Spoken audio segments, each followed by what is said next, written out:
Hello what's up, कैसे हैं आप सब। हाँ जी मित्रों, good morning good morning good morning good morning all of you. Good morning राशि। राशि कहती मेरा नाम लो सर। हेलो राशि, कैसे हो आप। हाय गगन, हाय सुनील, व्हाट्सअप एवरीवन। क्या हाल चाल है मित्रों, how is everyone doing.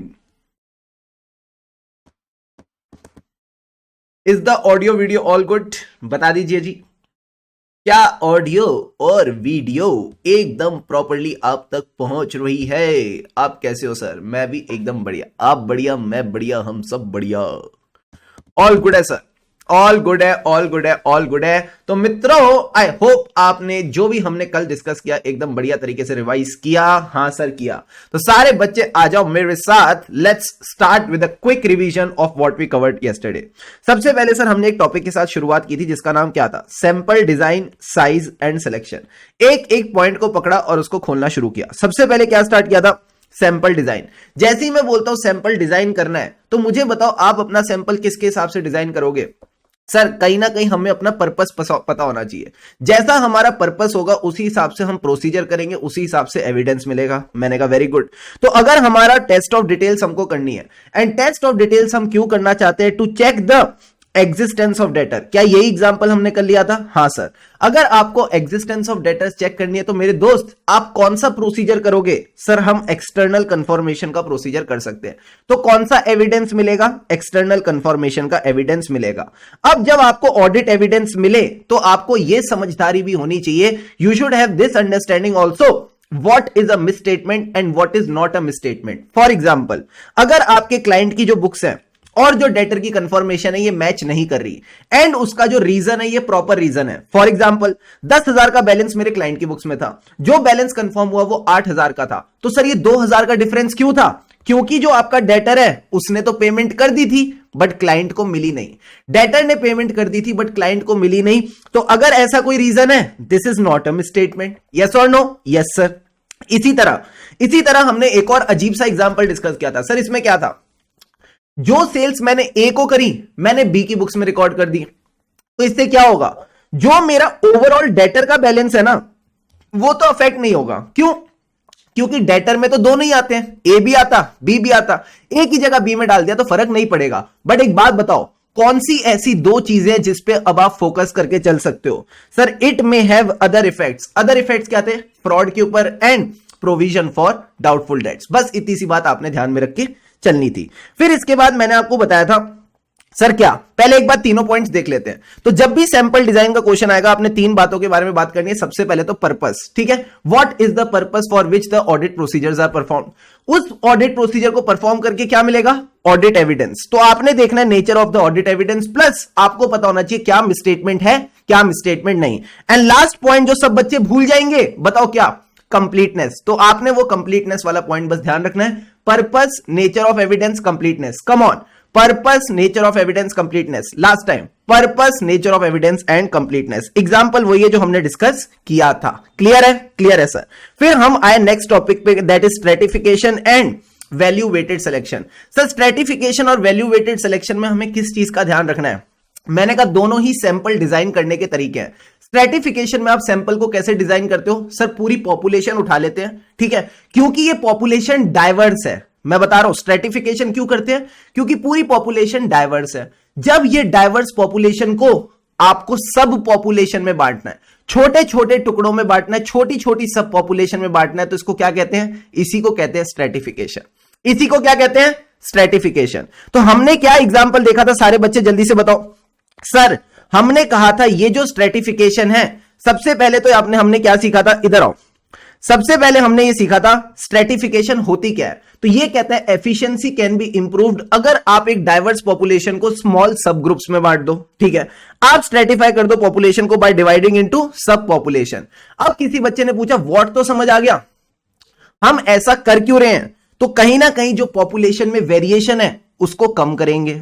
O variation कम होगी, तो सर वेरिएशन कम होगी तो कहीं ना कहीं एफिशिएंसी आएगी। हाँ, सैंपल साइज भी कम होगा, बट ज्यादा क्या नहीं होगा, बट ज्यादा क्या नहीं होगा। सारे बच्चे बताओ, मैंने कहा वेरिएशन कम हुई, सैंपल साइज कम हुआ, बट ज्यादा क्या नहीं हुआ सर, सैंपलिंग रिस्क नहीं बढ़ी। सर सैंपलिंग रिस्क क्यों नहीं बढ़ी सैंपल साइज कम होने से? भाई साहब, जब आपने पॉपुलेशन को स्ट्रेटिफाई किया, आपने पूरी पॉपुलेशन स्मार्टली कवर कर ली, आपने कहीं ना कहीं स्मार्टली पूरी पॉपुलेशन कम कर ली, तो आपकी जो सैंपलिंग रिस्क है वो बढ़ी ही नहीं। तो यही तीन बातें आपने ध्यान रखनी है सर। क्या? एक तो वेरिएशन कम हो जाएगी, एक आपका सैंपल साइज कम हो जाएगा, दूसरा सैंपलिंग रिस्क बढ़ेगी नहीं। तो व्हाट भी समझ आ गया, वाई भी समझ आ गया। अब हाउ बताओ मास्टर जी। तो मैंने कहा हाउ बड़ा सिंपल था।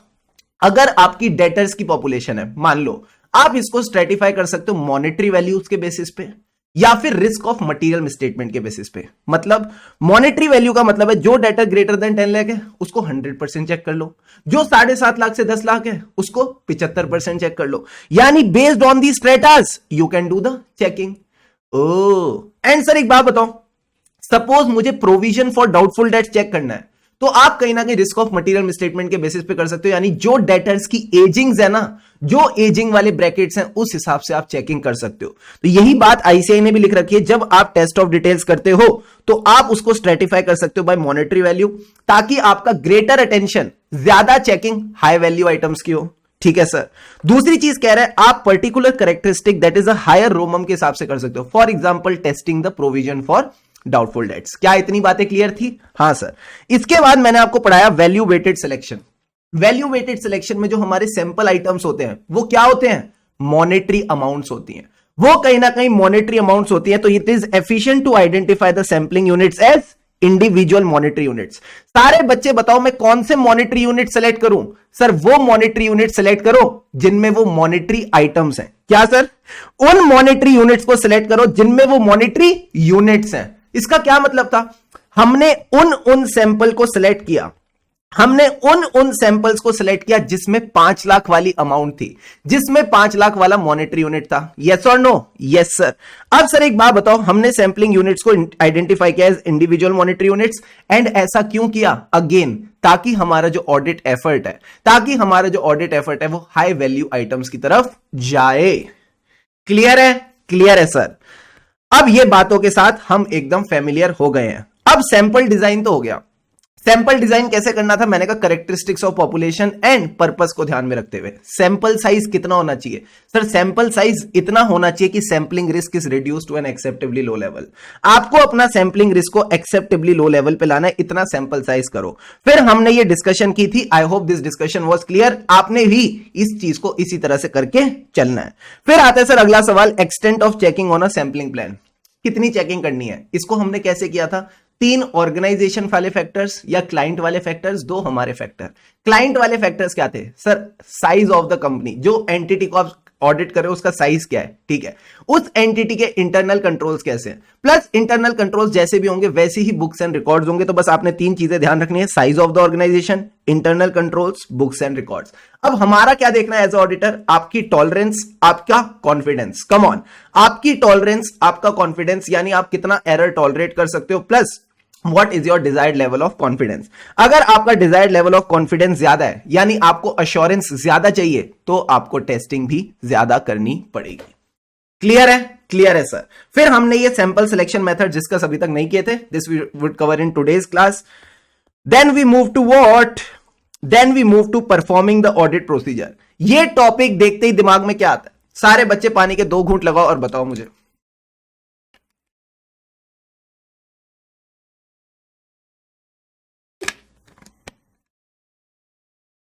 परफॉर्मिंग द ऑडिट प्रोसीजर जैसे ही मैंने बोला, दिमाग में क्या आएगा? वेरी गुड शौर्य। सर स्टेजेस के हिसाब से चलेंगे, कहीं ना कहीं हम स्टेजेस के हिसाब से चलेंगे। स्टेजेस का क्या मतलब था? मैंने कहा स्टेजेस का मतलब है सबसे पहले जो भी आप प्रोसीजर परफॉर्म करते हो वो एप्रोप्रिएट होना चाहिए, यानी perform the audit procedure appropriate to the purpose on selected item, यानी जैसा आपका पर्पस है वैसे प्रोसीजर करके चलो। बट कई बार इसमें मसाला आ जाता है, कई बार इसमें मसाला आ जाता है, यानी जब मैं प्रोसीजर परफॉर्म करने गया ऑन दैट सेलेक्टेड आइटम, ये पॉसिबल ही नहीं था, there was some issue with the selected item, तो मैं क्या करूं? Verify the issue and perform the procedure on a alternate or replacement item. हार नहीं मानेंगे, हार नहीं मानेंगे, किसी ऑल्टरनेट आइटम पे करेंगे। बट सर एक बात बताओ, अगर सेलेक्टेड आइटम पे भी नहीं कर सकते, ऑल्टरनेट आइटम पे भी नहीं कर सकते, क्या मैं बोल दूं प्रोसीजर ही नहीं कर सकते? हाँ, तो फिर आप आ जाओ स्टेज नंबर 2 पे। फिर हम कहीं ना कहीं स्टेज नंबर 2 पे आ जाएंगे कि ऑडिट प्रोसीजर नहीं कर सकते तो क्या हुआ, ऑल्टरनेट ऑडिट प्रोसीजर करेंगे। ठीक है सर। एंड लास्ट में आ जाता है स्टेज नंबर 3 कि ऑडिट प्रोसीजर भी पॉसिबल नहीं है, ऑल्टरनेट प्रोसीजर भी पॉसिबल नहीं है, तो क्या करें सर? इसका मतलब गलती है। गलती का मतलब था टेस्ट ऑफ डिटेल्स में मिसस्टेटमेंट, टेस्ट ऑफ कंट्रोल्स में डेविएशन। अब इसके एक एक एग्जांपल डिस्कस करते हैं फटाफट। ये जो सिलेक्टेड आइटम वाला था, इसके क्या एग्जांपल थे? पहला एग्जांपल याद है कौन सा? चेक वाला। यानी मैं बैंक पेमेंट्स चेक कर रहा हूं और उसमें जो मैंने चेक निकाला it was a cancelled cheque. तो इस इशू को कैसे चेक करेंगे कि जो चेक की कैंसिलेशन हुई है it is a proper cancellation, yes और नो? Yes sir. एंड इसके बाद आप दूसरा वैलिड चेक ले सकते हो। अगला एग्जांपल बताओ, बिग बाजार वाला। सर बिग बाजार वाले एग्जांपल में क्या था? हमको जो सेल्स चेक करनी थी, कंप्यूटराइज सेल्स चेक करनी थी, बारकोड स्कैनर वाली। मेरे हाथ में जो सेल आई वो कौन सी थी? मैनुअल बिलिंग वाली। अब मैनुअल बिलिंग वाली को मैं चेक कर लूंगा, ठीक है सर। कंप्यूटराइज के लिए क्या करूं? दूसरा ऑल्टरनेट उठाओ, रिप्लेसमेंट आइटम उठाओ। अब अगर उसका ऑल्टरनेट और रिप्लेसमेंट नहीं है तो आपको ऑल्टरनेट प्रोसीजर करना पड़ेगा। अब सर ऑल्टरनेट प्रोसीजर का एग्जांपल बताओ, किसका नाम लिया था कल हमने? किसका एग्जांपल लिया था हमने? जल्दी से बताइए सारे बच्चे। Which example did we take yesterday for alternate procedure? कोई तो लड़का था जिसका नाम लिया था, मैं नाम भूल गया। मनोज करके नाम रख लेते हैं, चलो मनोज करके किसी लड़के का नाम था। तो मैंने कहा मनोज की जो मैं एंटिटी ने सेल्स करी है ना, उसके सेल्स के डॉक्यूमेंट खो गए। अब जब सेल्स के डॉक्यूमेंट खो गए तो क्या करें? मनोज से कंफर्मेशन ले लो। मैंने कहा मनोज से कंफर्मेशन ले लो। बच्चे कह रहे मनीष था। हाँ वो ठीक है ना, मन है दिमाग में, ठीक है। तो मनीष करके लड़का था, तो मैंने कहा मनीष से कंफर्मेशन ले लो। अब जब मनीष से कंफर्मेशन लेने गए तो उसने कंफर्मेशन का जवाब नहीं दिया। तो इसका भी कोई ऑल्टरनेट है? हाँ इसका भी ऑल्टरनेट है। सर क्या? मनीष हमारा डेटर है, डेटर आने वाले समय में पैसा देगा, तो एज अ ऑडिटर आप सब्सिक्वेंट बैंक स्टेटमेंट्स देख सकते हो। आप कहीं ना कहीं सब्सिक्वेंट बैंक स्टेटमेंट्स देख सकते हो। क्लियर है? बच्चा कह रहा है भूपेंद्र जोगी नलायक। तो बस इतनी सी बात हमने डिस्कस की थी। फिर हम चले थे अपने प्रैक्टिकल की ओर। सर प्रैक्टिकल में क्या था? Estimate of the misstatement. अब समझना ध्यान से, कल हमने फिर इसमें क्या किया था?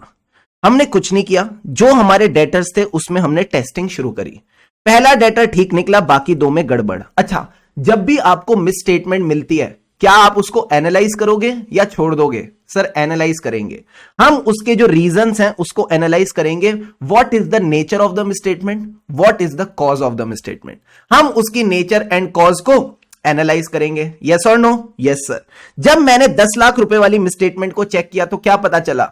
सर ऐसी मिसस्टेटमेंट इकलौती मिसस्टेटमेंट है। ऐसी मिसस्टेटमेंट इकलौती मिसस्टेटमेंट है, यानी यही इकलौता फॉरेन डेटर है, इसके जैसा कोई और फॉरेन डेटर नहीं। तो मैंने इसको क्या नाम दिया? सर आपने इसको नाम दिया एनोमली। हम सब ने मिलके इसको नाम दिया एनोमली।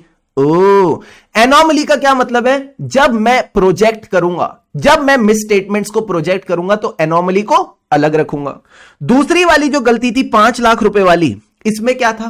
सर मार्च 2024 की जो सेल्स थी दीज आर नॉट रिकॉर्डेड, यानी आप कह लो लास्ट मंथ की जो सेल्स है these are not recorded and this is a common error. अगर ये कॉमन एरर है तो क्या मैं बोल दूं ये सब डेटर्स में रहेगा? हाँ, तो इसको आप प्रोजेक्ट कर सकते हो। तो सारे बच्चे बताओ प्रोजेक्शन कैसे करेंगे? मैंने कहा बड़ा सिंपल है। एस्टिमेटेड मिसस्टेटमेंट निकालनी है तो एनोमली जो 10 लाख की थी उसको अलग लिया, ठीक है सर।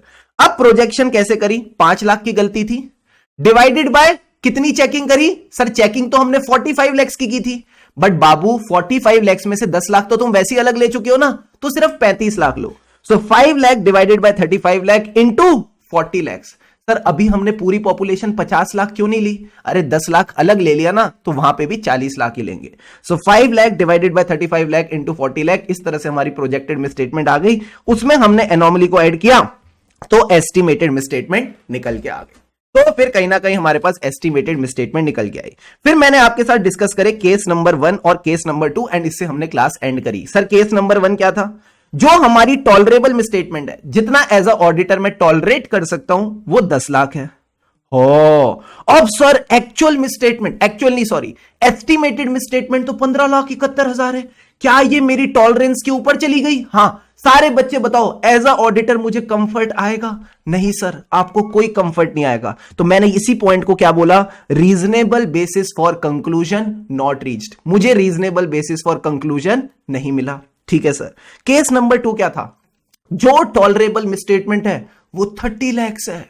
ओ, अगर टॉलरेबल मिसस्टेटमेंट 30 लैक्स है और आपकी एस्टीमेट सिर्फ 15 लाख है, क्या आपको कोई दिक्कत है? मैंने कहा नहीं, टॉलरेंस से तो बहुत नीचे है, कोई दिक्कत नहीं है। कंफर्ट आया? बोलो हां आया। तो इसको क्या बोलेंगे? Reasonable basis for conclusion reached. बस हमने इतनी ही बात की थी और कुछ भी नहीं। क्या यहां तक सारी बातें क्लियर है? जल्दी से बताइए। Yes sir, awesome.